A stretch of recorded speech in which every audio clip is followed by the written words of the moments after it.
Alô você, seja muito bem-vindo ao O Jogo Podcast. O Jogo Podcast comigo, Jeremias Werneck, e com o Alexandre Aliati. E aí, Aliati, como é que tá? Tudo bem? E aí, Jeremias, bem? Vamos nessa? Bora. O que é O Jogo? O podcast aqui se propõe a contar histórias a partir de uma partida específica. Ali a gente fala sobre quem jogou, qual foi o placar, mas encontra pontos para contar uma história sobre um personagem ou sobre o contexto em que aquele jogo aconteceu. E a gente te convida desde já para jogar com a gente, aqui e nas redes sociais. Tá preparado para o episódio de hoje, Eliate? Preparado. O episódio de hoje com uma história bizarra. Bizarra, né, Jeremias? Então tá. Então vamos começar aí ouvindo uma dramatização. Logo depois a gente está de volta aqui. Ao centro do quadrilátero gramíneo está Lulu, dominando o couro como lhe convém, observando a jogada, pensando em lançar à frente, lançado o couro, na direção agora de Dinorá, em velocidade, passadas fortes e velozes, invade a área, o chute, a defesa de Waterman. O aplauso generalizado. A vaia, o apupo contra Dinorá. Esse que não teve a competência de fazer o golo, de fazer com que o Botafogo chegasse a um placar. E a grande presença, o Waterman, este fez uma grande situação. Segurou o esférico de forma agradabilíssima, evitando que Dinorá, este que esteve presente em um caso lastimável, deplorável, imoral de nosso Brasil, simplesmente não chegou ao seu golo.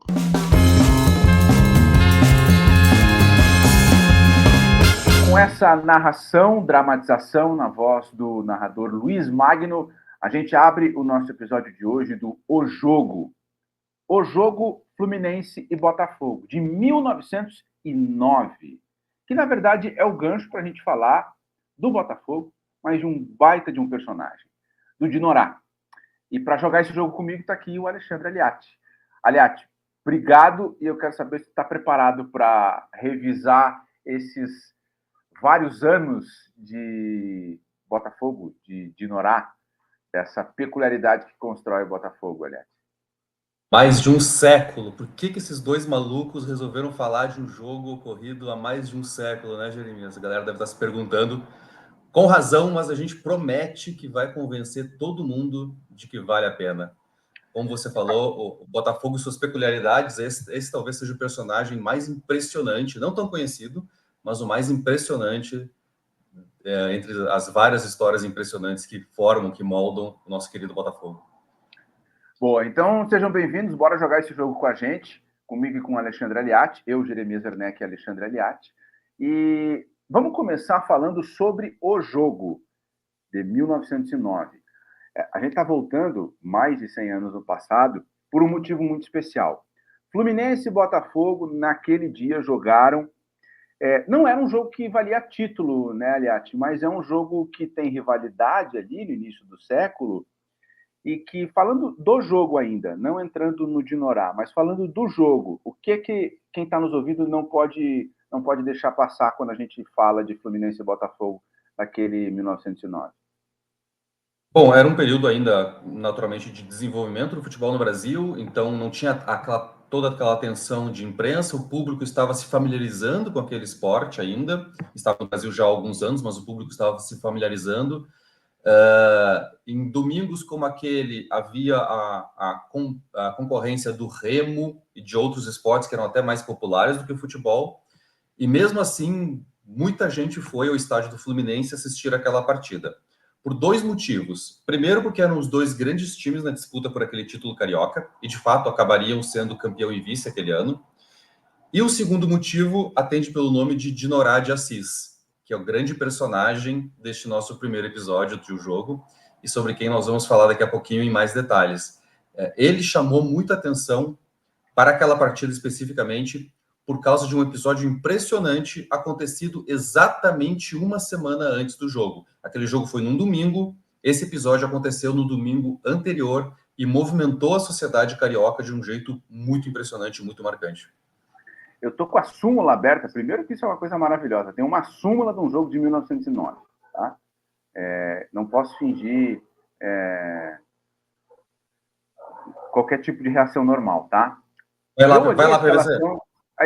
A escalação do Botafogo. Eu não vou passar a escalação do Botafogo, eu só quero citar o Dinorá e um companheiro do Dinorá que eu não sabia, Otávio Werneck. Otávio Werneck estava na mesma trincheira que Dinorá nesse fatídico domingo. Esse episódio acabou de perder completamente a credibilidade, mas vamos lá. Não é verdade. Pô, mas na dramatização que a gente ouviu na voz do Luiz Magno, a quem eu agradeço por participar com a gente viu um lance específico do jogo que já mostra por que o Dinorá é personagem. O Dinorá perde um gol cara a cara com o goleiro do Fluminense, o Waterman, e a torcida do Fluminense comemora muito a defesa do goleiro, mas comemora a defesa também por ter sido um chute do Dinorá. E isso nos leva ao domingo anterior a esse jogo de 1909, que é quando o Dinorá, ele já era uma figura pública, né? Vamos começar apresentando o Dinorá. O Dinorá que é gaúcho, veja só. Esses caras que nascem no Rio Grande do Sul sempre se envolvendo em problemas, né? O Dinorá... Eu nasci em Curitiba, hein? Só quero dizer isso. Ah, é verdade, tá certo. Tá bom. Bom, recapitulando o raciocínio aqui. O Dinorá, ele tem um irmão chamado Dilermando e os dois eles nasceram numa casa com um militar. O pai deles era militar. Então, eles seguem a vida militar, o Dinorá e o Dilermando. E por conta da vida militar, eles saem do Rio Grande do Sul, na virada do século, 19 para 20, e vão para São Paulo e depois de São Paulo para o Rio. O Dinorá, ele era um bom integrante do Exército, mas o Dilermando era mais do que ele. O Dilermando segue uma carreira militar. O Dinorá ele é mais voltado para o esporte. E aos poucos ele começa a jogar bola. E ele, inclusive, joga no Inter, né? Mas não no Inter de Porto Alegre, no Inter de São Paulo. Olha que doideira isso. E aí ele chega no Botafogo, ele vai para o futebol do Rio de Janeiro e chega no Botafogo. E ao mesmo tempo em que ele chega ao Botafogo, ao Rio de Janeiro, ele vê o irmão, o Dilermando, se envolver num relacionamento com uma mulher casada. E aí, o Dinorá estava no lugar errado, na hora errada e com as pessoas erradas. Basicamente, o Dinorá, ele é um jogador, era um zagueiro, que até depois começou a jogar como atacante, né? Aliás, terminou até como goleiro. Tentou jogar como goleiro, mas o Dinorá, ele participa do histórico título de 1910 com o Botafogo, que está no hino do Botafogo, que é um título extremamente importante na história do Alvinegro, mas ele entra para o imaginário popular por participar, por ser um coadjuvante, né? Da tragédia da Piedade, né, aliás? Sim, da tragédia da Piedade, ele é, digamos que a vítima quase esquecida da tragédia da Piedade, e a gente pode começar a dar a dimensão dessa tragédia, para quem não conhece, falando de um nome, Euclides da Cunha. Essa tragédia vai envolver um dos maiores escritores da história deste país, e naturalmente, naquela época, um dos grandes nomes da cultura brasileira, da sociedade carioca, um sujeito envolvido nas rodas literárias, mas também envolvido na política, envolvido na imprensa.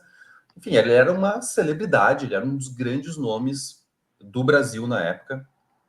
E Euclides da Cunha vai se envolver em uma enorme tragédia, uma tragédia pessoal, que vai virar, naturalmente, um grande acontecimento para a sociedade carioca da época. Você falou que o Dilermando... Se fosse hoje em dia o Euclides da Cunha... Se houvesse Instagram naquela época, acho que o Euclides teria bastante seguidor, né? Teria. Não sei se tantos quanto você, Jeremias, mas teria, sim. Desnecessário, né? Seguimos. O Dinorá tinha como irmão, como você falou, Jeremias, o Dilermando, um tenente, um militar muito, muito importante, que calhou de ser amante da esposa do Euclides da Cunha. O Euclides da Cunha viajava muito, Ele viajou para escrever, para acompanhar o final da Guerra de Canudos, e disso resultou Os Sertões, seu grande livro, um dos grandes livros da história deste país, né? Ele também viajou durante longo período numa expedição pela Amazônia, pela região amazônica. Então ele se ausentava muito de casa, e em casa ficava sua esposa, Ana de Assis. E a Ana de Assis iniciou um relacionamento com o Dilermando. Havia uma diferença de idade muito grande entre eles, quase o dobro. Ela tinha quase o dobro da idade do Dilermando. E o Dinorá, como irmão do Dilermando, ele foi testemunha ocular, presente, deste relacionamento. Esse relacionamento, a história começa a se espalhar pela cidade. Em um dos retornos do Euclides ao Rio de Janeiro, ele fica sabendo de boatos desse relacionamento. Ele, inclusive, recebe uma carta do Dilermando, na qual o Dilermando nega os boatos, nega as acusações, Malandro, e responde ao Dilermando, Dilermando, malandro, e ele responde ao Dilermando dizendo que acredita que um homem com a honradez do Dilermando jamais faria aquilo, e que por isso o Dilermando era sempre muito bem-vindo em sua casa.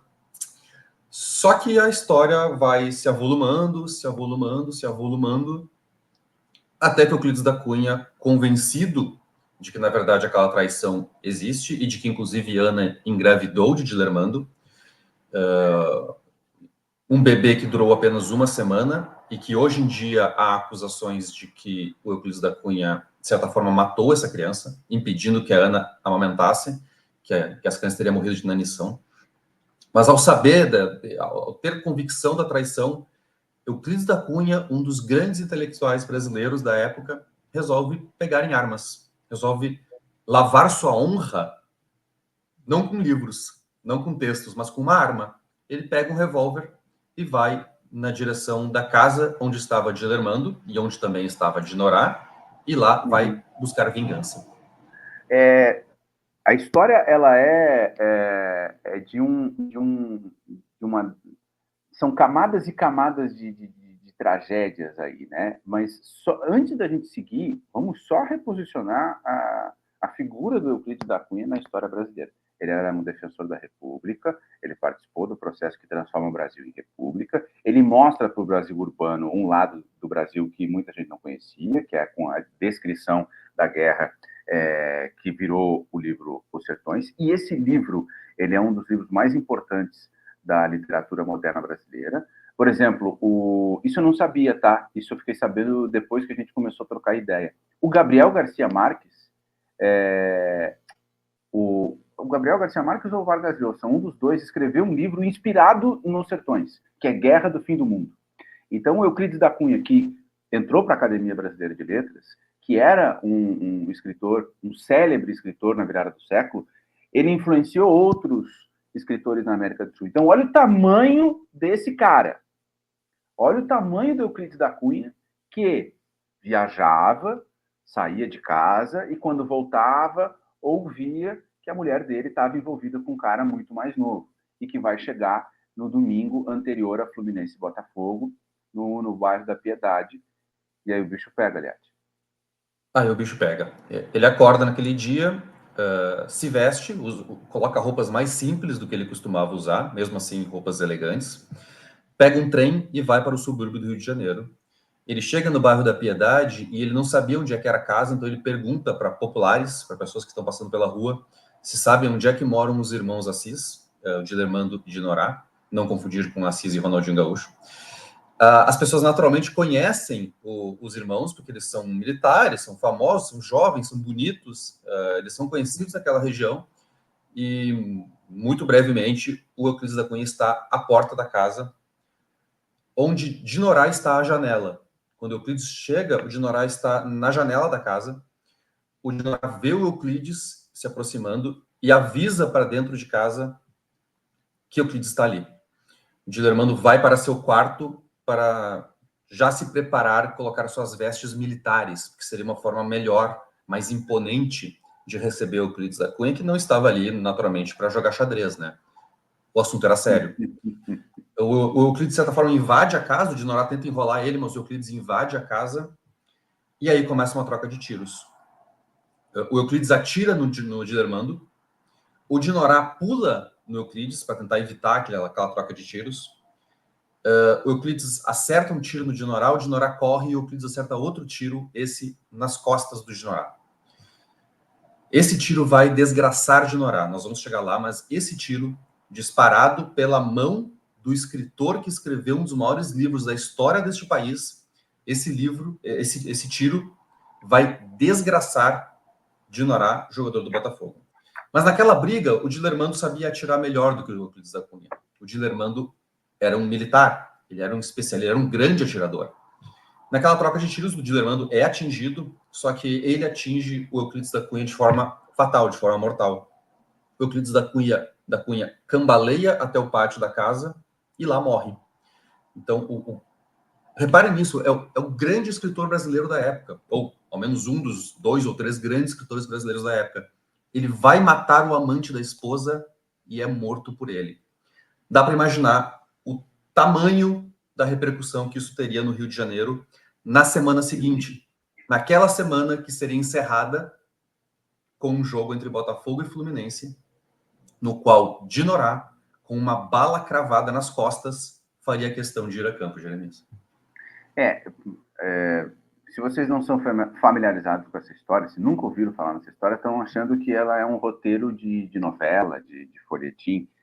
Ela virou uma minissérie, a gente vai falar sobre isso mais para frente, ela virou uma minissérie justamente por ter todos esses elementos que são rocambolescos e que parecem absurdos, né? Eu só quero ainda lembrar aqui que nessa história da tragédia da Piedade, os dias que se seguiram ao tiroteio, eles foram de uma comoção indo de um lado para outro, né? Inicialmente, a opinião pública, a imprensa, que não é a imprensa de hoje, mas ainda a imprensa de hoje guarda traços da imprensa do início do século XX, num primeiro momento, todo mundo comprou a ideia, a versão, a narrativa, seja lá o que vocês queiram usar aqui, de que o Euclides da Cunha era o cara errado, que ele era o vilão da história, que ele despirocou, foi lá e deu um tiro nos irmãos, do nada, para lugar nenhum. Só que com o passar dos dias, não precisava ser nenhum Sherlock Holmes para juntar as peças, o Lé com o Cré, e entender que tinha ali um adultério. Tinha ali uma motivação concreta para o Euclides da Cunha chegar na casa de um terceiro, de um desconhecido, puxar a arma e começar a disparar para tudo quanto é lado.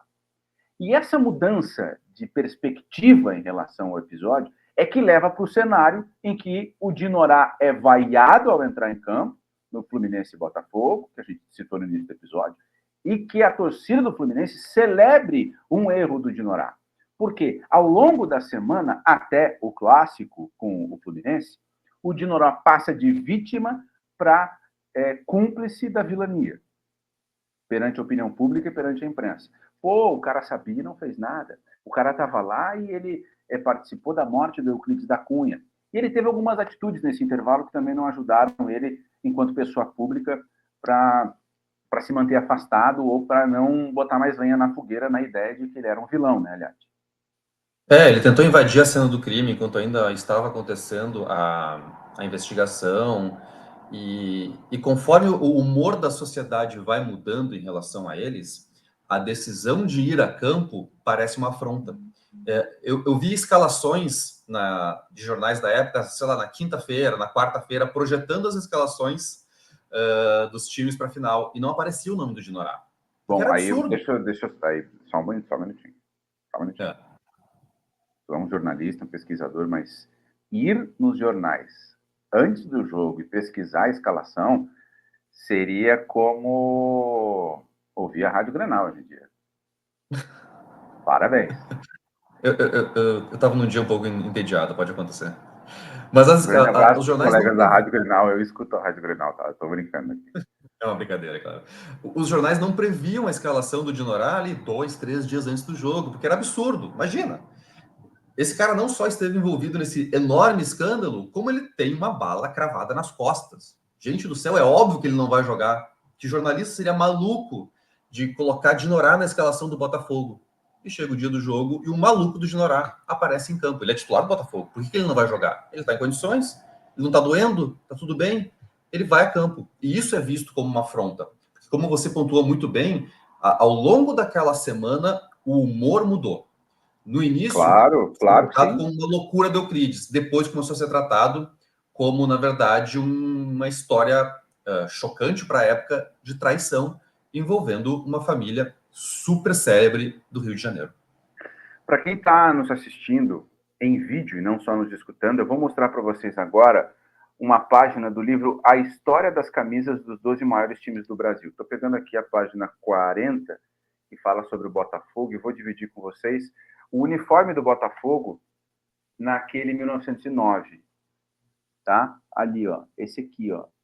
E esse foi um dos primeiros uniformes do Botafogo com essas listras verticais branca e preta. Antes o uniforme era todo branco. Então, esse uniforme que vestiu o Dinorá, certamente naquele domingo contra o Fluminense, ele vai se tornar histórico, porque é o primeiro uniforme assim, que hoje a gente conhece como tradicional do Botafogo, e também é com essa base que o Botafogo vai ganhar o título de 1910, que o Dinorá estava em campo. Tá? Mas, aliás, tu quer acrescentar mais alguma coisa ainda sobre a tragédia da Piedade? Ou a gente pode Não. pro jogo? Não, acho que podemos só pontuando que o Euclides da Cunha foi o único morto naquela troca de tiros. Tanto o Dilermando quanto o Dinorá, claro, o Dinorá nós já falamos, eles sobreviveram. O Dilermando foi seriamente baleado, mas ele sobreviveu. Então, o Euclides da Cunha, que foi quem partiu para matar, acabou sendo o único morto.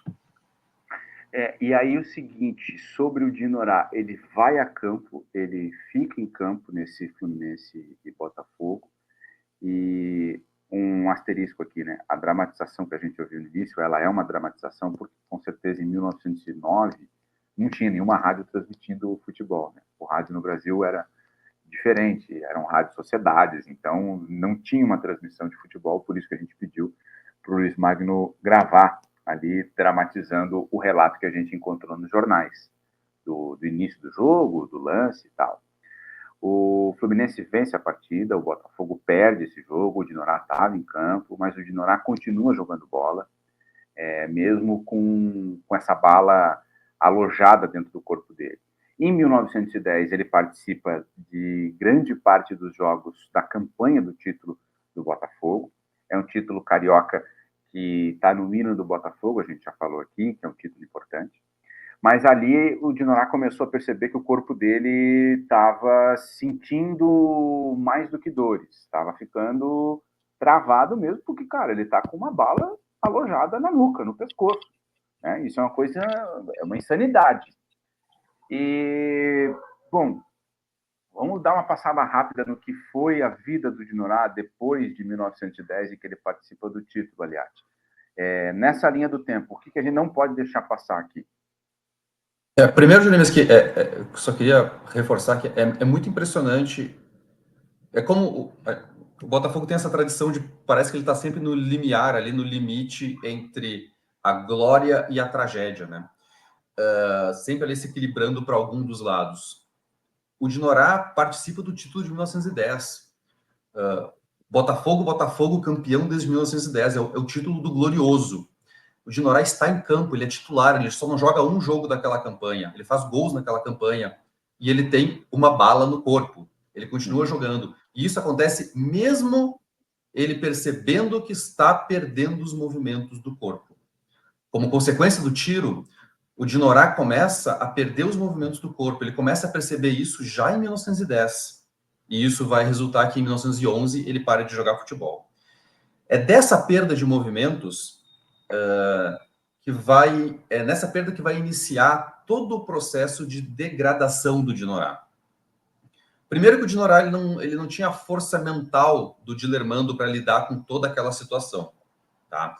Há relatos de que ele foi, não sei se torturado, é difícil hoje, 100 anos depois, mas ele foi pressionado pela polícia a confessar que o Dilermando e a Ana tinham um caso.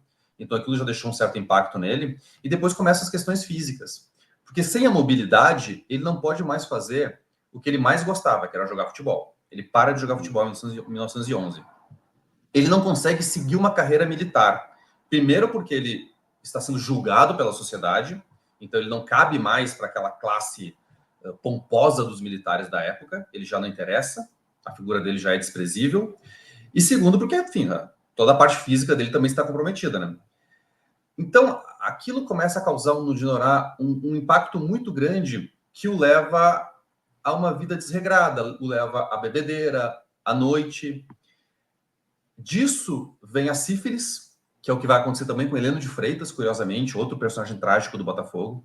Mas vem a sífilis, e a sífilis traz a loucura, especialmente no Brasil de cento e tantos anos atrás. Então, basicamente, o Dinorá perde os movimentos do corpo enquanto vai perdendo também a sanidade mental. O Dinorá, ele vira mendigo em dado momento, vaga pelas ruas do Rio de Janeiro sem ter onde morar, porque ele não quer morar em lugar nenhum, ele não quer mais. Ele vaga porque ele está perdido na vida.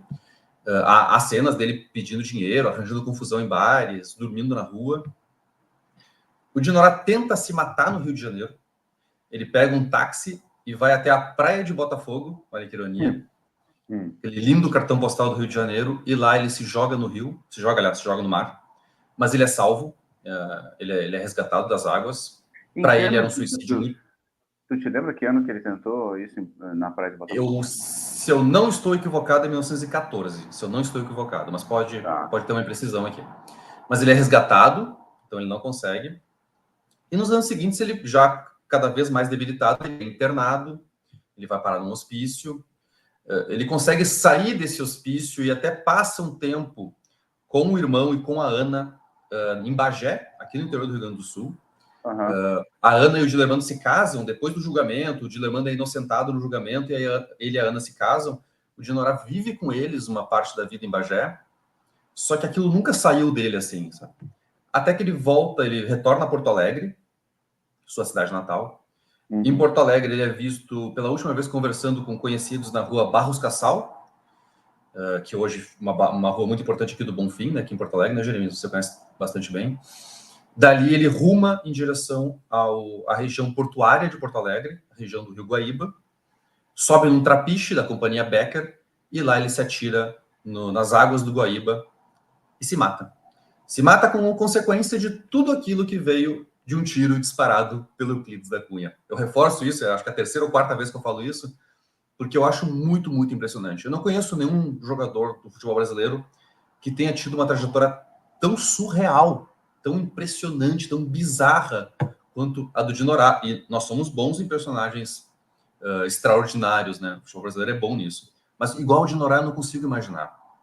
Existe uma cena muito poética, que de tão poética eu tenho um certo pé atrás sobre se é verdade ou não, do Dinorá em Bagé, lidando ali com sobrinhos, filhos do Dilermando, já quase sem movimentos, apoiado em duas bengalas, tentando ensinar os meninos a jogar futebol.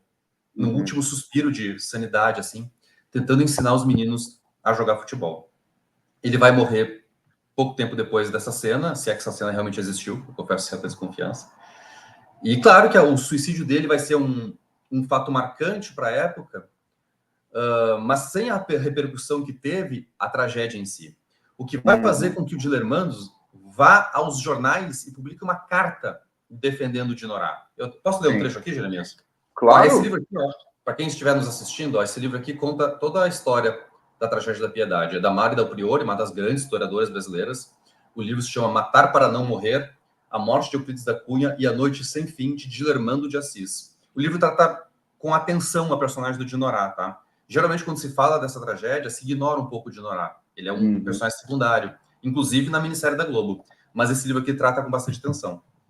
Mas o Dilermando, então, publica essa carta. Eu vou ler um trechinho, tá? Um trecho final da carta, em que o Dilermando está falando sobre como o Dinorá foi tratado na época da tragédia e como isso vai resultar no triste fim dele.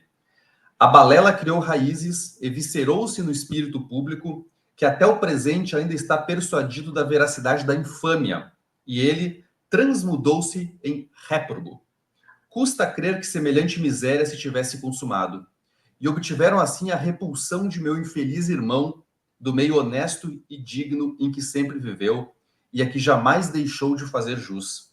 Teve por isso de abandonar a escola naval, renunciar às suas alegrias de moço, entregar-se da noite para o dia ao trabalho para viver, e sentindo sua saúde cada vez mais comprometida, ir extrair em São João del Rei, onde me encontrava então, a bala que se alojara junto à coluna vertebral. prejudicando-lhe o sistema nervoso. O mal se lhe agravou dia a dia, advindo-lhe uma desorganização cerebral e uma hemiplegia irreparáveis. Os desatinos sucederam-se. A desorganização incompatibilizou-o com suas melhores relações. A sua insânia levou-o a atos de desespero, chegando a ser ingressado no manicômio, até que da última vez, não se sabe se num gesto de renúncia ou se vítima de um acidente, sucumbiu nas águas do rio Guaíba, em Porto Alegre, sua terra natal. O Gilermando, nesse texto, nessa carta, ele até abre a possibilidade de ter sido um acidente, né? Mas não foi, né? Não foi. Esse fim do Dinorah, ele é o fim de uma das camadas da tragédia. A Mari Del Priore, ela escreve no livro aí, quem tiver mais interesse pode ir atrás, porque essa tragédia da Piedade, ela vai seguir por outras gerações, mas a partir de agora a gente pega esse gancho da tragédia do Dinorah e entra na estrada que leva para a história do Botafogo. Enquanto a gente estava gravando aqui, aliás, nesse início do nosso podcast, eu fui no site do Botafogo, e no site do Botafogo é o site oficial do Botafogo, tá? Ele diz lá, Tragédias que Unem. É um texto que foi publicado no dia 2 de dezembro de 2016, naquele momento em que o futebol mundial estava consternado com a queda do avião da Chapecoense. E o texto, no site oficial do Botafogo, lembra uma outra passagem trágica da história do clube, que de alguma maneira vai compondo o DNA do que é o Glorioso. Certamente algum torcedor do Botafogo vai nos ouvir e deve estar nos xingando desde o primeiro segundo, porque muita gente, principalmente das gerações mais novas do Botafogo, eles rechaçam essa ideia de o clube trágico. Mas olha a história que a gente passou os últimos minutos falando. E olha isso aqui, aliás. Tá? O texto que eu estou citando aqui, ele fala que existiam dois Botafogos, tá? O Botafogo Futebol Clube e o Clube de Regatas Botafogo. Clubes distintos em grande parte da história, mas com o mesmo DNA, pensamentos similares e até mesmo dirigentes comuns. Os dois clubes ampliaram suas atuações com destaque também em outros esportes. No basquete, eram grandes potências. E aí aqui vem. No dia 11 de junho de 1942, um confronto entre ambos no Campeonato Estadual de Basquete, em General Severiano, marcou uma das passagens mais emblemáticas da história do Botafogo. O placar assinalava 23-21 para o Botafogo Futebol Clube, quando o atleta Armando Albano morreu em quadra após um ataque fulminante. A atmosfera que se criou foi de profunda comoção e depois, certamente, esse ingrediente ajudou a que os clubes se uniram. Vejam, um jogador que participou de um dos títulos mais importantes da história morreu em decorrência de um tiro que ele tomou por estar no lugar errado, na hora errada, e pela mão de um escritor célebre do Brasil.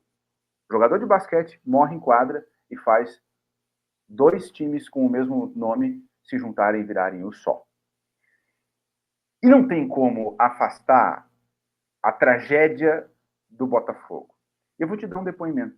Eu chamei um botafoguense que eu adoro demais, adoro de coração, chamado Bernardo Gentili. E eu expliquei a nossa ideia para ele, aliás, e disse, cara, estou num projeto com a Aliat e tal, e o primeiro episódio é sobre o Botafogo, o lado trágico do Botafogo. E a reação dele foi, mas como é que é isso aí? Aí eu expliquei, falei do Dinorah, e ele disse, cara, muito bom teu áudio, porque eu estava imaginando que estava falando da tragédia em campo, de quando o time amarela, de quando perde título, né? E até tem isso, que a gente vai falar mais para frente.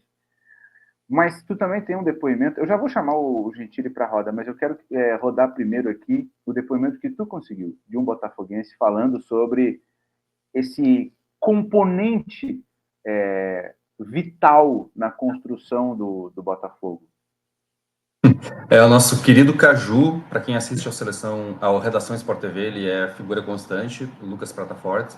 O nosso querido Caju, um grande botafoguense, uma figura adorável, uma figura maravilhosa, que nos mandou um depoimento sobre como é ser botafoguense e lidar com essa dualidade entre as delícias e as desventuras do Botafogo e sua vocação, digamos assim, para alguns episódios trágicos. A gente pode ouvir, né, Jeremias? Bora, vamos ouvir então um trechinho do que o Caju falou. Como diria Armando Nogueira, né? Dessa predestinação celestial que é torcer para o Botafogo.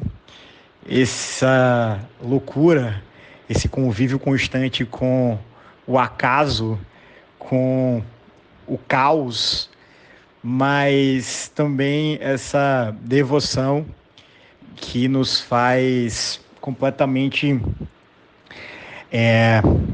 equilibradores entre a tragédia e a esperança, né? Evidentemente que eu fui para a clássica crônica do Nelson Rodrigues que fala, né? Põe uma barba postiça no torcedor do Botafogo, dê-lhe em óculos escuros, raspem as impressões digitais e ainda assim ele será inconfundível. Por quê? Porque é a Nove Negro, a emanação específica de um pessimismo mortal. É muito curioso que a gente que vai ao estádio, vai ao Newton Santos, que inclusive está convivendo com todos os auspícios de tempos de SAF, a gente vê uma nova geração tentando, e eu acho que de uma maneira muito justa, tirar um pouco dessa camada pessimista, dessa camada, ou, acima de tudo, repleta de pés atrás sobre o que é conviver com expectativas com relação ao Botafogo. Mas, mesmo nos momentos de pura transe otimista, positiva, como foi, por exemplo, no primeiro turno do Campeonato Brasileiro do ano passado, o convívio com risco, o convívio com a não confirmação, a não afirmação de qualquer camada de favoritismo, ela passeia meio que numa sombra ao nosso redor. Porque assim que é. E esse pode ser extremamente subjetivo, esse é carregado de tantas e tantas histórias de personagens tão específicos, né, da nossa memória. Vocês estão abordando um deles hoje, mas eu acho que é, de alguma forma, também um reflexo sobre perspectivas de vida. Lidar com o risco que é constante na vida do botafoguense é, de alguma forma, também fazer um paralelo com a vida, né?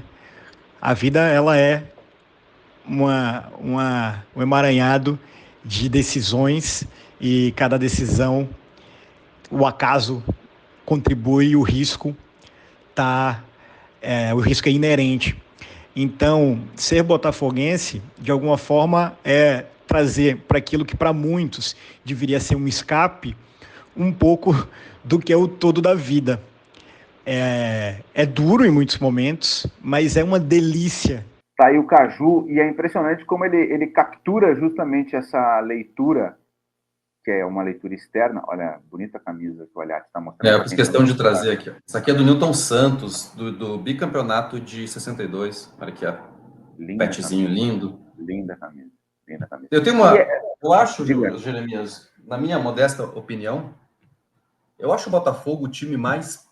Eu vou usar um português culto aqui, né? Eu acho o Botafogo o time mais do caralho do futebol brasileiro, cara. Eu acho mesmo. Eu acho que eu sou escritor, eu acho que eu não seria um bom escritor se eu renegasse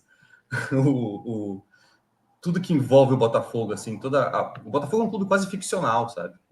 O Botafogo é muito massa. E morei 5 anos no Rio de Janeiro, foi lá onde eu conheci o Caju. Fui a jogos do Botafogo, adotei o Botafogo como meu time no Rio de Janeiro.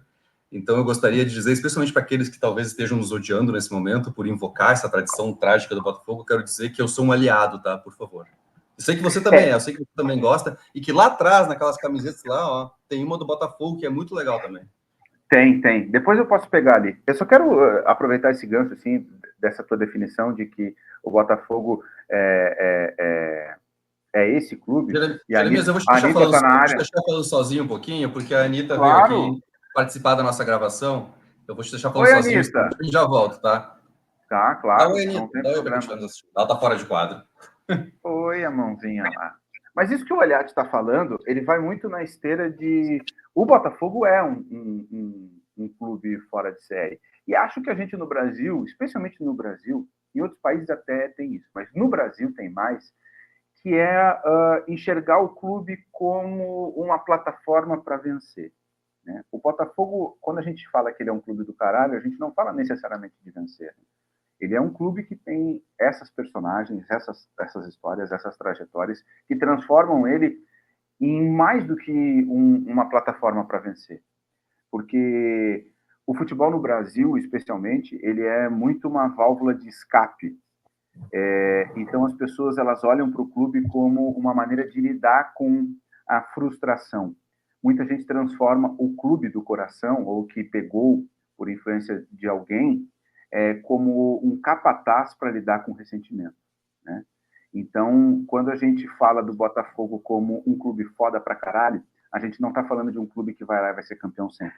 A gente está falando de um clube que representa uma comunidade, que representa uma parcela de uma sociedade, que é um dos clubes que mais cedeu jogadores para a história da maior seleção de todos os tempos, que é a seleção brasileira, e que, mesmo não ganhando, porque ganhar é uma consequência, talvez uma das menores de um clube de futebol, ele é do caralho, né? Então, compactuo com o que disse o Aliati, estou alinhado com o que disse o Aliati. Só que não dá para deixar de citar que existem tragédias que marcam o Botafogo, como o Dinorá, como o Armando do basquete, né? Depois tem uma Heleno outra de Freitas, Garrincha. Heleno de Freitas, Garrincha. Tem outra aqui, né? Manchete. Campeão assassinado, 2 pontos. A tragédia de Clay, vencedor em 93 com o Botafogo. Linha de apoio. Na hora e no lugar errado, o lateral campeão da Conmebol morre aos 22 anos, vítima inocente de execução. Colegas da época dizem, era talentoso. A matéria que eu estou lendo foi escrita no dia 30 de setembro de 2013, pelas mãos de Alexandre Aliati, que está aqui.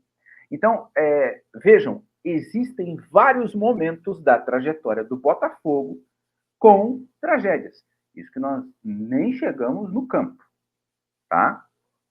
E eu quero chamar, então, agora o depoimento do Bernardo Gentili, falando sobre essa visão de que a tragédia, de que esses eventos, eles fazem parte da história do Botafogo. Vamos ouvir um trechinho do que disse o Bernardo Gentili. Eu discordo completamente dessa tese de que a tragédia está ligada ao Botafogo. Acho que tragédias são coisas que acontecem com quem está vivo, com quem participa, com quem está escrevendo sua história, né? E, portanto, isso acontece com todo mundo, né? Tivemos várias tragédias ao longo da existência desses clubes, né? O Botafogo, sim, teve essa questão logo lá no início, né? Foi um dos jogadores que participou do início da trajetória do Botafogo teve essa situação que foi uma tragédia daquelas, lógico. Mas o que define um clube estar ligado à tragédia diretamente, só porque aconteceu no início de suas vidas, e as tragédias que aconteceram ao longo, né, dos anos, dos dezenas de anos, centenas, enfim. O Vasco, por exemplo, teve acidentes gravíssimos de jogadores com seus carros. Denner acabou morrendo, o Edmundo participou de acidente com vítimas fatais. O Alambrado em São Januário caiu. O Flamengo também com questões mais recentes até da questão dos jovens que jogavam nas categorias de base, no Ninho do Urubu. Existe alguma tragédia, por exemplo, maior que essa? E por que o Botafogo é que está sendo ligado à tragédia e não o Flamengo, por exemplo, né? Não estou aqui nem querendo rivalizar ou nada disso. É apenas uma questão de o que define, então, a ordem dos acontecimentos. Se aconteceu em 1900 em Guaraná com rolha, isso aí deixa o clube diretamente ligado à tragédia. Mas se alguma outra coisa aconteceu agora para os idos de 2020 para cá, aí não interfere. Então não concordo com a tese, com essa narrativa. Acho que todos estão passando por momentos, alguns bons, outros nem tanto, e tragédias acontecem com todos.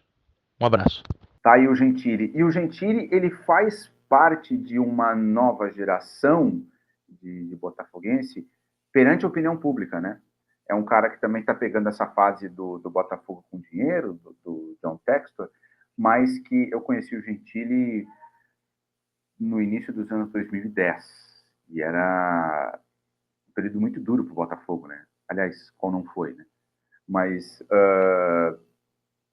Então ele conviveu muito com o Botafogo, inclusive esquecido pela grande mídia, né? O Botafogo nunca era notícia no Globo Esporte, no Lance, no, sei lá, no Globo, né? O Botafogo sempre era uma notinha de rodapé. E agora o Botafogo está nas manchetes pelo que fez ou deixou de fazer em campeonatos recentes, né? Tem alguma passagem assim dentro de campo que te chame a atenção desse lado trágico do Botafogo, olha? Tem algumas, né? Aquele jogo contra o River Plate, alguns anos atrás. Bom, recentemente nós temos o polêmico jogo contra o Palmeiras, seguido pelo jogo contra o Grêmio, em que o Botafogo basicamente entrega 2 jogos em sequência que lhe custaram o título. Uma derrocada muito impressionante. O Botafogo realmente tem, além dessas tragédias fora de campo, de personagens, né, de jogadores, ele tem uma série de jogos muito marcantes em que nós habitualmente na imprensa esportiva tratamos como tragédias, né? De perdas de títulos, de perdas de campeonatos, de jogos em que a arbitragem atuou para tornar mais trágica a situação. Aqueles que apanham não esquecem, né? Então a torcida do Botafogo lembra muito de alguns desses jogos. E isso tudo vai se misturando nesse caldeirão assim e formando essa certa vocação trágica para o Botafogo. Tem uma frase que eu amo, que é do grande Tolstói, para mim o maior escritor da história da humanidade, na abertura de Ana Karenina, ou Ana Karenina, como preferirem. Ele fala: todas as famílias felizes se parecem, cada família infeliz é infeliz à sua maneira. Isso é lindo, né? E a gente pode transformar isso. Cada clube feliz se parece. Aliás, todos os clubes felizes se parecem. Cada clube infeliz é infeliz à sua maneira. Ou todas as torcidas felizes se parecem. Cada torcida infeliz é infeliz à sua maneira. Eu não sei se a torcida do Botafogo é infeliz. Eu te diria que não. Eu virei amigo de muitos botafoguenses, de quem gosto de paixão até hoje, e eles sofriam, eles entendiam aquela sina do Botafogo e ainda entendem, lidam com aquilo, mas acho que no fim eles carregam um orgulho muito grande de torcer para um clube que é diferente dos outros, que vive ali. Desculpa. Pode falar. Não, perdão, eu interrompi um raciocínio fantástico. Desculpa. Não, que vivem ali naquele limiar em que tu dá um passinho para um lado, tu cai na tragédia, tu dá um passinho para o lado e tu cai na glória. E isso é uma representação da vida, cara. Pô, isso é a vida. O futebol é uma representação da vida. Quando começa o jogo de futebol, o juiz apita, começou o jogo, ali tá começando uma vida. Tu não sabe o que vai acontecer. Tu não sabe as injeções de beleza, de tragédia, de horror, de euforia que aquela vida que vai transcorrer em 90 minutos vai te oferecer, assim. O futebol, por isso, é uma representação da vida. Isso é lindamente tratado pelo Sérgio Rodrigues no livro O Drible. E o Botafogo é muito uma representação disso. O Botafogo leva isso a um grau exponencial, assim. E é por isso que o Botafogo retomando o português culto, tão do caralho. Por isso que o Botafogo é tão massa. E é por isso, de certa forma, que esse episódio aqui existe, né? Porque o Botafogo é muito massa.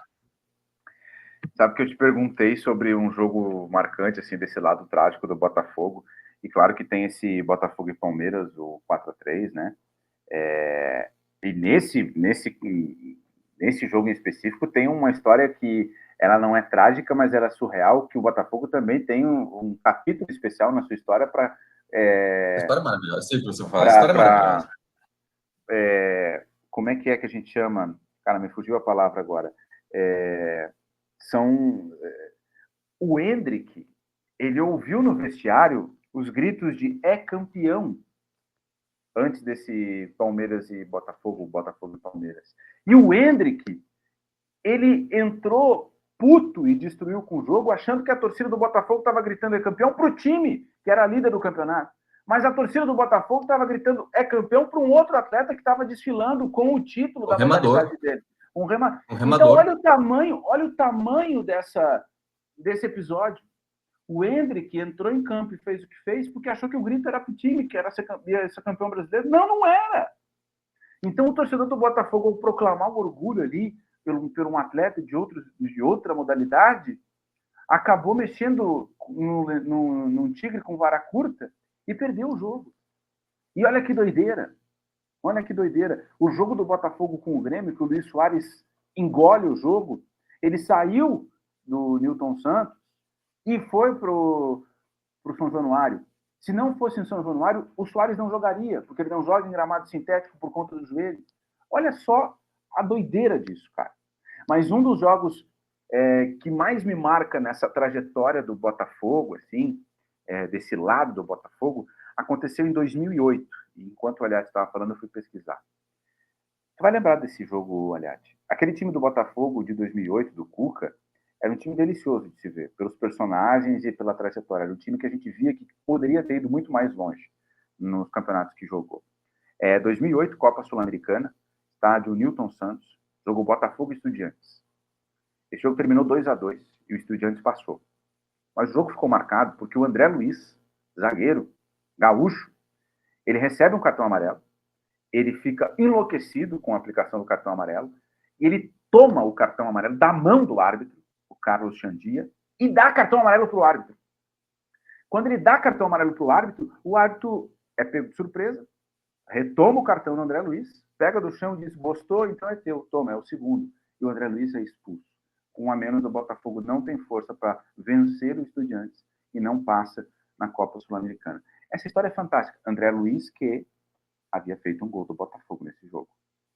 Então, essa história, eu nunca tinha visto, antes e nem depois, um jogador dar um cartão para um árbitro. Então, é mais um episódiozinho nessa história do Botafogo, trágico, do Botafogo que se difere dos outros clubes, né? Tem coisas que só acontecem com o Botafogo.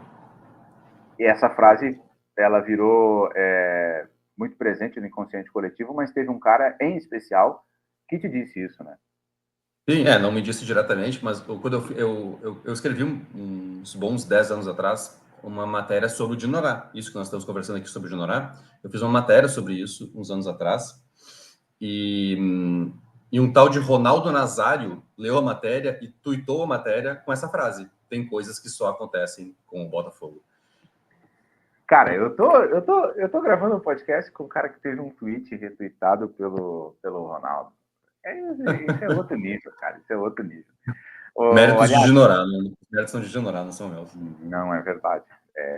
Boas histórias só podem ser eternizadas por boas mãos. Não adianta ter um personagem ali se quem contar não for competente, não for capaz, não for talentoso.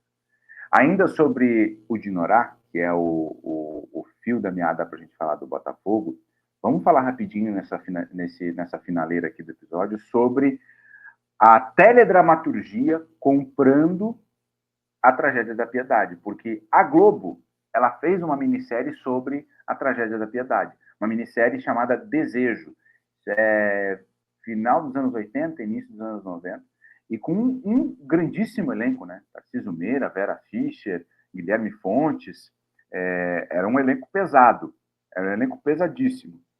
E eu perguntei para algumas pessoas, na época, muita gente que ouvia, que assistia à minissérie, não tinha ideia de que era baseado em fatos reais.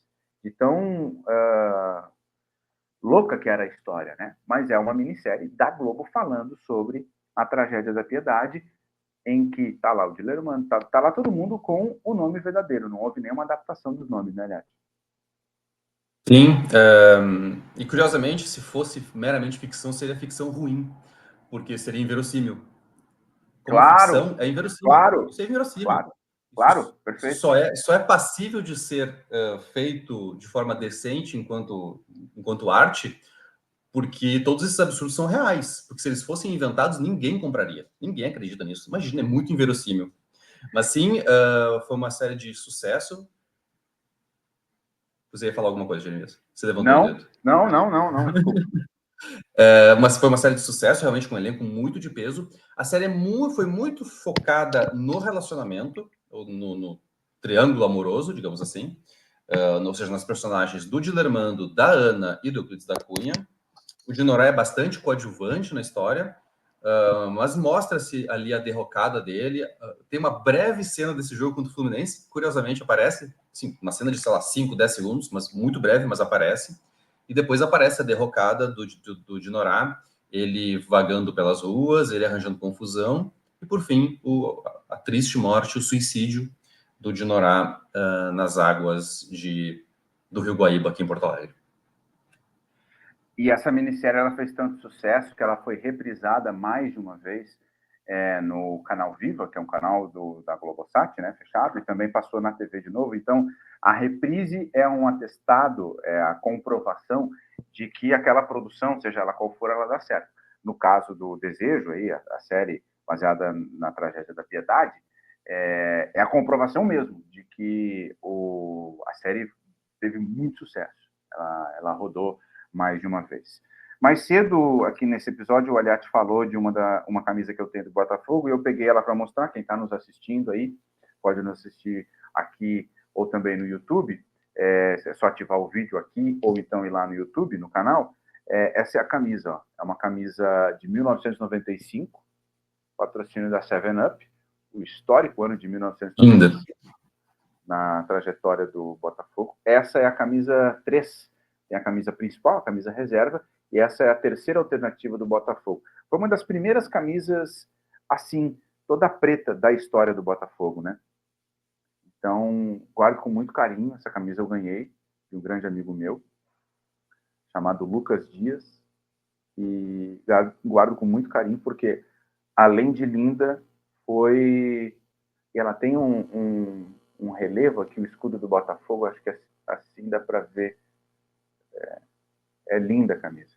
Além dela dá para ver o relevo. Foi uma grande prova de carinho do Lucas em se desfazer dessa peça fantástica para me dar. Na faixa, como se fala em Jamão, né? Pois bem, vamos agradecer quem nos acompanhou, porque o nosso jogo de hoje está chegando ao fim. Esse Fluminense Botafogo de 1909, que fez a gente passar pelo Dinorá, que fez a gente passar pelo Armando, que fez a gente passar pelo Play, pelo Heleno, pelo Garrincha, pelo Botafogo em si. Aliati, muito obrigado por estar aqui comigo, por jogar o jogo comigo. E o que a gente deixa para a galera no fim aí nesse episódio? Eu quero deixar a indicação também deste livro aqui, Nunca Houve um Homem como Heleno, porque a gente falou muito rapidamente sobre o Heleno de Freitas, a história dele também é inacreditável, e esse livro aqui é muito bom, é do Marcos Eduardo Neves, muito bom, muito bem escrito, e a história do Heleno é, assim, 9,9 graus na escala de Dinorá de bizarrices, com a diferença de que o Heleno foi muito mais importante, né, um super craque, então indico muito esse livro, e acho que encerro com o pensamento de que tantos anos atrás, essa tragédia aconteceu por causa de homens tentando lavar a honra, né? Mesmo homens muito cultos, tentando, de alguma forma, não deixar que mexessem com a sua imagem, né? E passado aí um século, o tanto que nós evoluímos ou não nesse aspecto é algo a se pensar, né? É verdade, né? Passaram-se tantos anos e parece que muita coisa não mudou, né? Mas, enfim, gente, obrigado pela parceria, por estar aqui jogando o jogo com a gente. E se chegou pela primeira vez, se inscreve aí, compartilha o conteúdo se curtiu, deixa o seu like e nos procura nas redes sociais aí para dar um feedback e também para dar uma indicação de um jogo histórico que vocês querem ver a gente trocar uma ideia e puxar o fio da história a partir desse jogo, tá? Um grande abraço, até a próxima. Valeu!